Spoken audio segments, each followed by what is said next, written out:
Mushoku Tensei, c'est plus ce que c'était à la saison 1. 4 épisodes, il nous fait le mec en dépression. Mushoku Tensei, c'est vraiment un anime que je trouve si dommage, mais il a de des pédophilie, saisons voilà, chiantes comme la... Bref, les otaku sont pédophiles. Ok, la saison 2 de Mushoku Tensei est moins bonne que la saison 1. Merci.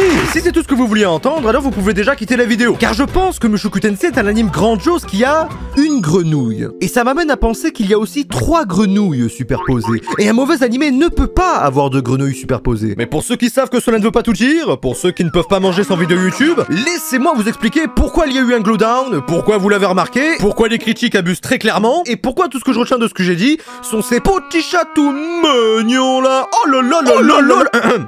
Scooby craint lui aussi le grand remplacement. Cette vidéo va évidemment parler de la saison 2 de Mushoku Tensei. Et si vous ne l'avez pas vue, bah allez la voir, moi je sais pas. Alors, qu'est-ce qu'il se passe avec Mushoku Tensei? Pour répondre à cette question, nous devons déjà nous pencher sur la saison 2. Dans cette nouvelle saison, on a quoi? Des décors splendides qui nous mettent dans l'ambiance, des musiques incroyables et douces, des thématiques qu'on n'avait pas avant, comme la dépression, l'éducation ou l'amour, un groupe d'aventuriers avec une chef qui bosse à la mission locale, une blonde qui s'avère être une grosse pute, et un enculé qui s'avère être un giga tchad. Car pour lui, c'est les potes avant les putes, et je respecte ça. Et dans Mushoku Tensei, vous pourrez le remarquer, de nombreux personnages reviennent après un certain temps, particulièrement dans cette saison 2. Le prince Zanoba, Sylphie, son daron ou sa daronne, mais ils ne sont presque jamais un moyen pour le protagoniste de progresser, mais pour retrouver des parties manquantes de lui-même qu'il n'avait pas dans la vraie vie. Donc une famille, de vrais amis comme soldats, et une petite amie. En fait, Rudeus était un joueur de Valorant et un grand fan de VTubeuses. Mais pourquoi il y aurait des VTubeuses dans un monde magique et fantastique? Chacun de ces personnages a ses motivations et ses histoires à raconter. Paul avait littéralement vécu une seconde vie, la servante et la petite pareille, et je comprends les gens qui sont déçus, puisqu'ici on a moins l'impression d'être dans l'urgence de les retrouver. Mais j'ai envie de vous dire que dans la saison 1,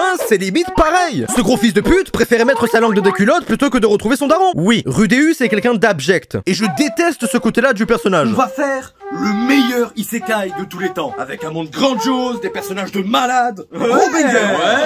Par contre, le personnage principal sera pédophile. Non, c'est non négociable. Mais cette recherche et ces retrouvailles sont ce qui nous donne ces arcs de fou qu'on a pu voir dans la saison 1. Et l'Inalisée dans la saison 2 n'est pas bien différente. Sauf que elle a des histoires qui ressemblent drôlement aux histoires d'une pute. Oh bah non! Oh bah non!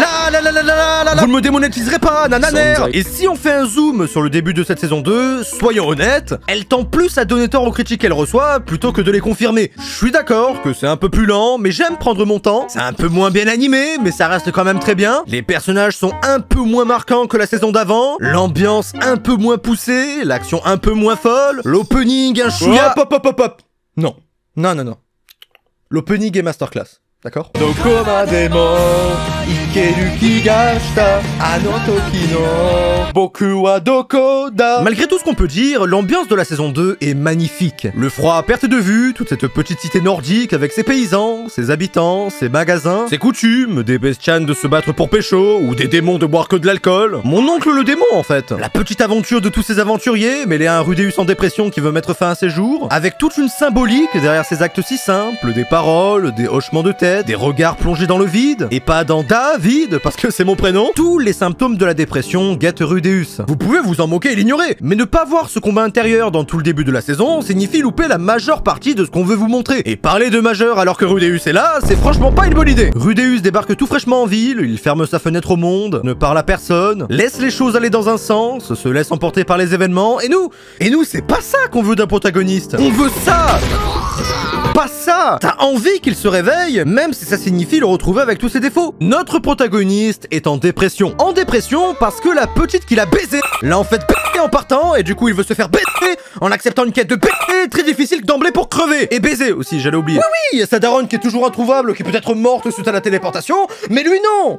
J'ai pas pu garder la mineure avec moi. Bah ouais mon ref, maintenant tu vas faire quoi? Fuir en faisant le tour du monde et en gagnant des Oscars?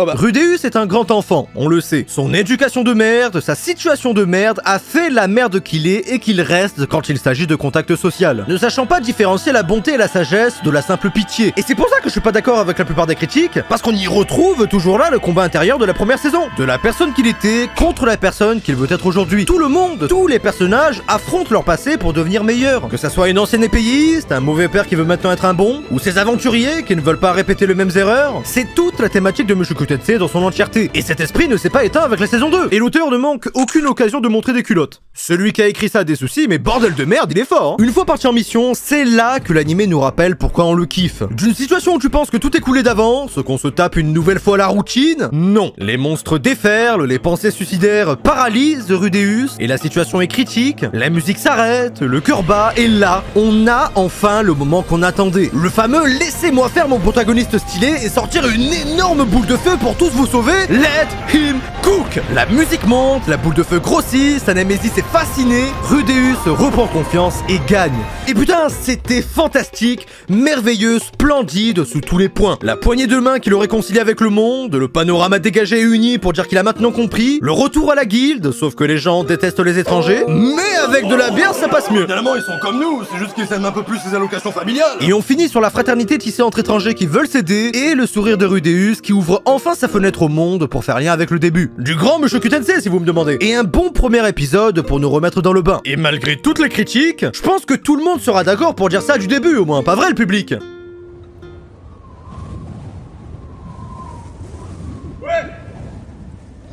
Mais bon, ça, c'était ce que je pensais jusqu'à l'épisode 2. Épisode 2 qui a, toujours pareil, ce décor enneigé merveilleux, et qui cette fois nous donne le vrai objectif de Rudeus. Devenir assez connu en ville pour que sa mère entende parler de lui. Donc il va, de bout en bout, accomplir des quêtes pour se faire un nom, et traîner encore un peu avec le groupe d'aventuriers. Et là je me dis, putain, oui, c'est ça qu'on veut. Des ruines abandonnées d'une forteresse qui date de la grande guerre contre les démons, des aventuriers, des combats, des quêtes, des spells lancés un peu partout. Est-ce que c'est assez fantaisiste pour vous? Comment font les gens pour ne pas remarquer tout ça? Ok, mais là on arrive au sujet qui font que Mushoku Tensei est assez impopulaire, surtout sur Twitter.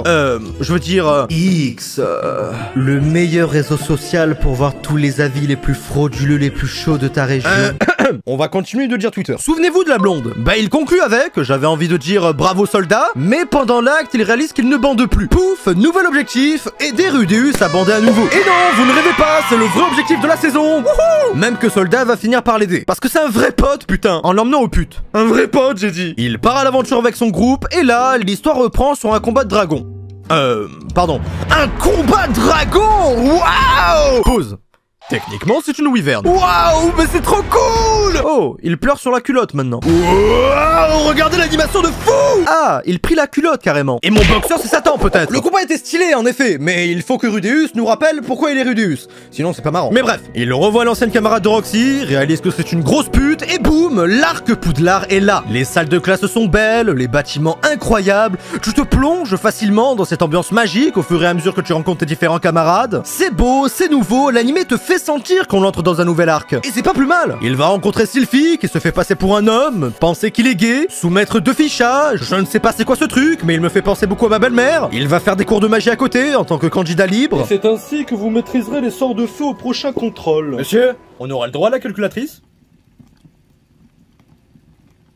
Et là, je viens de vous résumer 5 épisodes. Non, 7 ou 8 épisodes. En à peine 2 phrases. Est-ce que vous seriez surpris d'apprendre que cet arc est le plus détesté de l'animé? Donc, qu'est-ce qui ne va pas, vous me direz? Je vais vous le dire, moi, ce qui ne va pas. Et je vais même vous le lire, tiens. La saison 2 de Mushoku Tensei est moins bonne que la saison 1. Déjà, parce qu'il n'y a plus de grenouilles, que les chiens ont été remplacés par les chats, et que j'avais carrément oublié à quoi ressemblait Rudeus de base, en fait.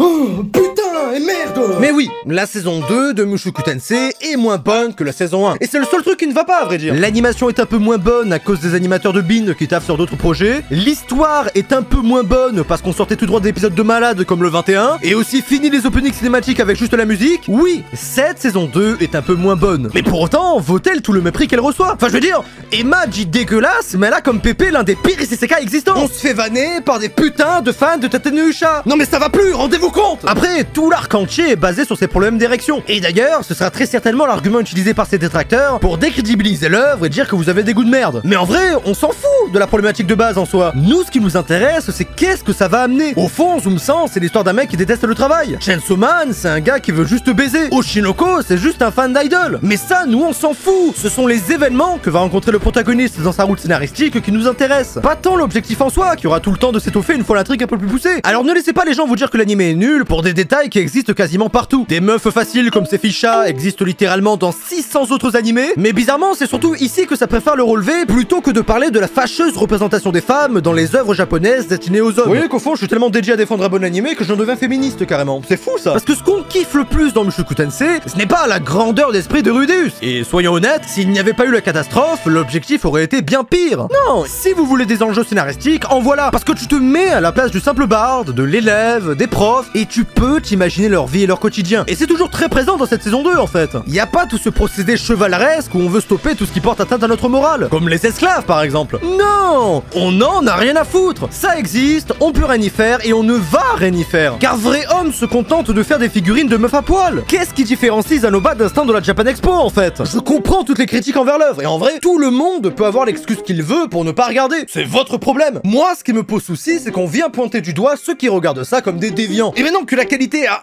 un peu baissé, bah tous les détracteurs en profitent pour accentuer tout ça, alors qu'on est loin de la mer à boire. Mais l'une des raisons qui font que je comprends ces détracteurs, enfin ceux qui étaient fans de la saison 1, pourrait être l'adaptation. Comment est arrivé un roi démon dans une école comme ça sans que personne ne se pose de questions? L'histoire tragique de Sarah qui avait en fait plein de raisons de détester Rudeus. Normalement, pour l'école, elle est totalement en panique, et ce depuis qu'ils savent que Badigaji se dirige par là. C'est dans le manga, c'est dans le light novel, mais ce n'est pas dans l'animé. Le directeur de l'académie n'est carrément pas montré, ce qui est pourtant un contexte crucial pour capter toute l'attention de sa rencontre avec Rudeus. C'est ce qu'on appelle l'adaptation animée. On ne peut pas mettre tous ces détails croustillants qui nous font voir les scènes autrement. Et pour un animé avec un monde aussi vaste et une palette de personnages aussi dense, c'est dommage. Pour les fans de l'animé, c'est trop lent, et pour les fans du light novel, c'est trop rapide. D'ailleurs, j'ai appris qu'il y avait une petite collab entre ReZero et Mushoku, et ça suffit à me rendre heureux. La rencontre avec Nanaoshi, par exemple, qui devait normalement aussi nous en dire plus sur la téléportation, la façon dont elle a utilisé des procédés mercatiques pour l'académie, se faire de l'argent, comment Orsted l'a aidé pour son apprentissage magique, ces libellules qui se...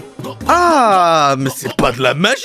On n'a pas tous regardé cette saison 2 pour voir Rudeus se prier une culotte, ni même pour régler ses problèmes d'érection. À aucun moment on s'est dit que c'est ce qu'on préfère là-dedans. Et comme n'importe quel animé, chacun a des arcs moins bons que d'autres. Parce que ce qu'on aime voir encore là-dedans, et c'est d'ailleurs la principale force de Mushoku Tensei, c'est cette habilité à nous faire voir le monde autrement. Voir le monde autrement que par les yeux d'un protagoniste lambda. Parce que, vu qu'on ne s'identifie pas à lui, en même temps un peu difficile, on le prend sous notre aile, suivant son aventure et son développement de personnage, dans l'espoir qu'il évolue dans le bon sens. Mushoku Tensei, c'est avant tout une aventure cursive, où plein de personnages te donnent toutes les raisons du monde de s'inquiéter pour eux. Je ne vois pas pourquoi je ne m'inquiéterais pas pour Paul. C'est son daron et un chic type quand il veut. Pour sa daronne, qui a été une mère incroyable, Eris, sa première élève, le Ugaludo, le GOAT de la partie 2, tous les putains de personnages de cette série grandissent en toi jusqu'à former un tout indissociable du reste. Et c'est comme ça qu'on écrit un chef-d'œuvre. C'est voir comment la nature prend vie, comment les gens changent et comment le monde vit sans le protagoniste. C'est un type d'histoire pas très courant de nos jours. Et Mushoku Tensei en fait l'une des utilisations les plus cool quand même. En réalité, il est normal qu'une série ait ses hauts et ses bas. Mais si ça vous aurait pris le temps de continuer la série, parce que Rudeus est un enculé de pointeur, que les animateurs se sont pas tués à la tâche, que le rythme est un poil plus lent, que certains détails sont loupés, même sachant que c'est un arc transitoire, alors j'ai un scoop. Vous pouvez prendre votre télécommande à tout moment,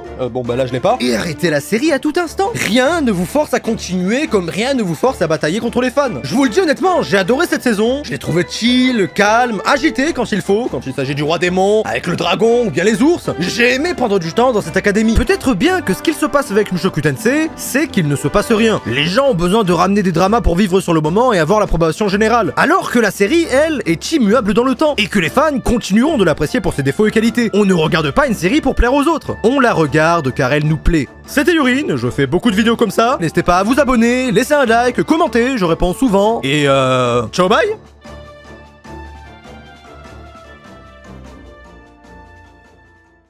Je disais quoi? Je disais la pyramide de Gizeh. Gisèle? Oh.